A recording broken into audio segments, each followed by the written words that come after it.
Hi guys, so this is my true face.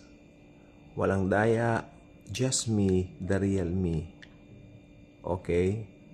So yan, medyo ang buhok ko po manipis na po rito kasi may ginamit po akong nilagay sa pero nga nakaka-recover na po ng konti. That's why whenever you see me, di ba, lagi ako may salamin na nilalagay dahil yung yung confidence mo sometimes na pero kung alam mo ka naman kung sino ka kay Christ, hindi ka maapekto. Yan, tingnan nyo. Konti lang naman siya, pero babalik din naman daw yan. Okay?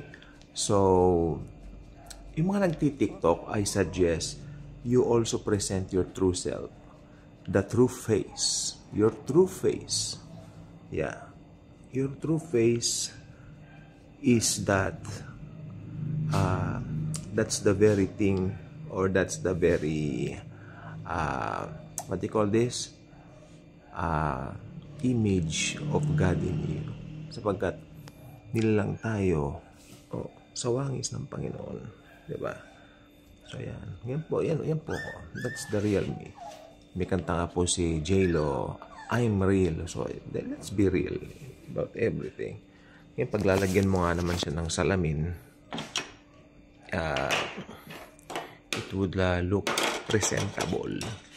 Dahil matatakpan naman yung mga hindi kaaya-aya, hindi ba? O yan, like that. O yan. So, it's presentable. Okay naman. Siyempre, alam ka naman lalabas ako na parang numipis talaga siya Numipis talaga. Parang kalbo nga po kung titignan nyo. Pero hindi naman po kalbo. Kaya, ayan po ang dahilan din. I choose to let my hair grow like this. Yep. Ganon. So, present your true self. Present your true face. Huwag may kakahiya yan. Yan po ako. So, yan. Dati po ako nagkabulutong. Punong-puno yan, no? May mga ilang butas dyan. Ayan, no? Maliit lang naman po. Dati malaki po yan pero lumiit sa biyaya ni Lord. Kaya ako naman, ang mukha ko naman po sa personal, medyo makinis naman po ako. Hindi po ako magaspang. Hindi po ako yung parang anti-ding tignan. Sa personal po, ganito rin po ako. Ayan, natural lang po.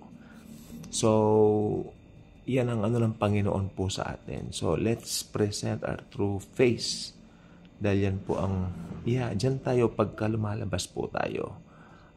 Diyan po tayo nakikilala. Diyan po tayo nakikita. Ayan po. That's me.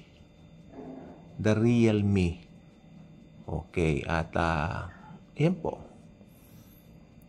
Kaya naglalagay po ko ng ganito. Hindi naman po masama. To make ourselves look good. Especially kapag tayo lumalabas. Diba? Siyempre, lahat naman po nang yan. Let's to make it a point na maging kaaya-aya naman kayo sa ibang mga tao. Okay, pero dito po sa TikTok kasi maganda po itong app na ito. Dito yung talent mo siya showcase mo. At yes, marami at naging naging parang nation na rin po, TikTok nation siya. So nakakatuwa po, nakaka-bless. So gamitin din po natin tong platform to spread the good news of Jesus. Okay? God bless. And good night. Good night.